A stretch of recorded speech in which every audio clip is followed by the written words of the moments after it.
What's up, YouTube? This is Victor from Vendetta 215. I'm here doing a deck profile. Yes, I'm gonna tell you right now, it's great keepers, but I haven't done a deck profile for a while, and this is the deck I'm running right now, and I feel most comfortable with it. I still think it's probably one of the best decks in the format. Everyone thinks it's just clinging on, but it's actually really good. So, yeah, I'm gonna show you my build. It's not that different from other people's builds, but it still has some different techs.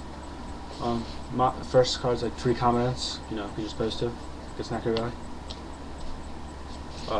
3 spies, what you're supposed to.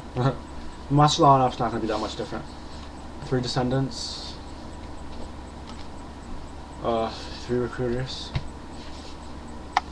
1 assailant. 1 guard. I was originally running 2 assailants instead, but people are telling me guard's good. I don't know how much I like it. I've only tested with it a little bit, but I'm going to keep it in for now. I've done pretty good with it. And the last card is the Malefic Cyber Dragon. I may have seen some people in Japan using it. I think someone in Shonen Jump at the last YCS or one before that top with it. This card's really good. It gets over any Husky monster. It kills Xian and does so much damage. It's so good. And it's a free summon, you know what I mean? Like, granted, it's the only monster that can attack, but who cares? It's 4,000. And it's so easiest to keep. And they kill him, you know. It's not that big of a deal. He was free. It's not like you waste your normal summon. The spells are going to be 3 Necker Valleys, 3 Power Duality, 2 Royal Tributes.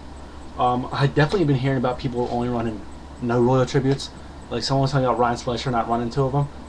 If that is true, you're retarded. This card is too good. Even if you, let's say you play it and you have to drop 1 of the monsters from your hand, and they only have 1 or 2 monsters, you still get to see their hand. That's the broken part. Like, it's just so good. Like, anyone that's not, if you listen to them, people just because they're pro, you know what I'm saying? They're supposed to be pro. Don't listen to them. Royal Tribute's too broken. Anyone who does not run in a Great Keeper deck is bad. Unless it's a Great Keeper burn deck, then you have a reason. 2 steals. I've heard people going up to 3. I don't think you need 3. I think for a good player, 2 of them is just good enough. Just don't waste them. You know, to me, 2 is the same as to a good player. 2 of them is the same thing as 3 because we know how to use them.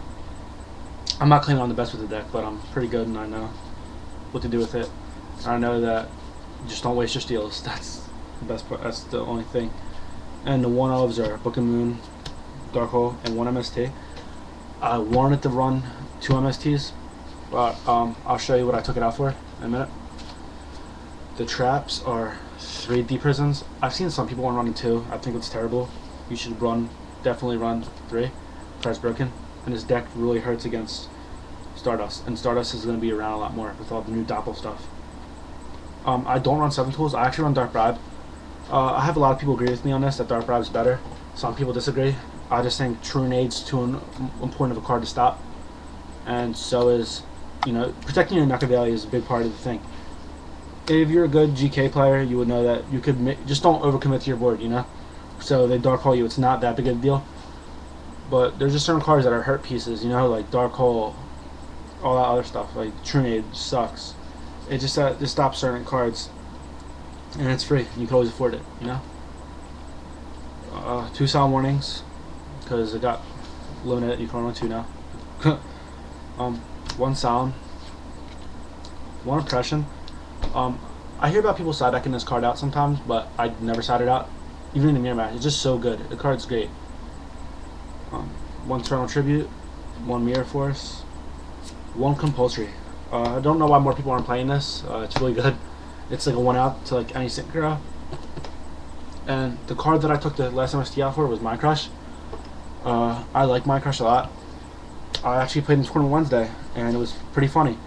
I made the guy, he basically killed himself. He was like, it's so good in a mirror match. He's like, steal, bring back 2 spy. And I'm like, Great Keeper spy. He plays 7 tools. I play Bribe because it's free. And then he plays Solemn Judgment, which he wasted half his life points on. And the spies weren't even that big a deal to me. It just I knew they were there, so I took advantage of it. I thought it'd be -2. but instead he paid half his life points, which is just as good for me. The side deck isn't complete yet. I'll tell you what's missing in a minute. I use one Cyber Dragon, not two. I don't like two that much. Two, there are dinos. 3 kinetics. I go very hard with kinetics. I like them a lot. 2 Veilers. Some people don't like Valor and Gatekeepers. They think it's a waste. You know, it interferes with Royal Tribute. I can understand where they're coming from. It's just that Valor's too good of a card right now, and with Fish coming up, I think it's going to be a good in any deck. 2 Smashing Grounds. I don't usually side them in that much, but you know they're good for against rogue decks, and basically mirror match too. A couple other things. Nobleman. I only use 1. Some people are like, yo, why don't you run 2? That's stupid. It's because I don't, so that's why. Yeah. The other one, I select the other MST, 2 Chain Disappearances, and 1 Gozen match. I actually made a mistake. The Gozen match, I wanted to use 2 Gozen matches. I'm actually taking out one of the Kinetic Soldiers for another Gozen match. But other than that, yeah, the extra deck obviously isn't that big of a deal. Extra deck, 1 Android, 1 Catastor, a Chimera Tech Fortress, and a Cyber Dragon. I'm not even gonna bother showing you it. I don't run Gale. I personally is not my favorite card choice. I'm not saying it's a bad card. It's just that I like the Malefic End better. I think he does more damage, fits my playstyle more. So if you want to run Gale, go ahead. It's still a really good choice. I've played with Gale before. I like it. It's fun. But you know, just to me, I don't like. I know it sounds weird, but I don't like wasting a summon if it's not a Gravekeeper. You know what I mean? But yeah. So instead, I run Malefic. He's 4,000. I actually OTK'd somebody with it at my locals Wednesday. It was actually pretty funny. I'm not saying that like I trashed the guy, but it was just a funny coincidence on how I beat him. I yeah, just basically tributed him turn 1, seen his hand, knew all only good back card he had was Asylum. I had to descend it, set, you know, all this other stuff. No, I had a spy set, my bad. I flipped spy, he played Solemn Judgment, I said cool. I drew into the Malefic, I played the Malefic, I played Compulsory on the set monster, and I attacked for game. It was kind of funny. But yeah, if you guys have any ideas on what for me to do, I'll listen, because I don't know that much about the guard stuff yet. If you've been running guard, let me know how it works for you. I'd like to know.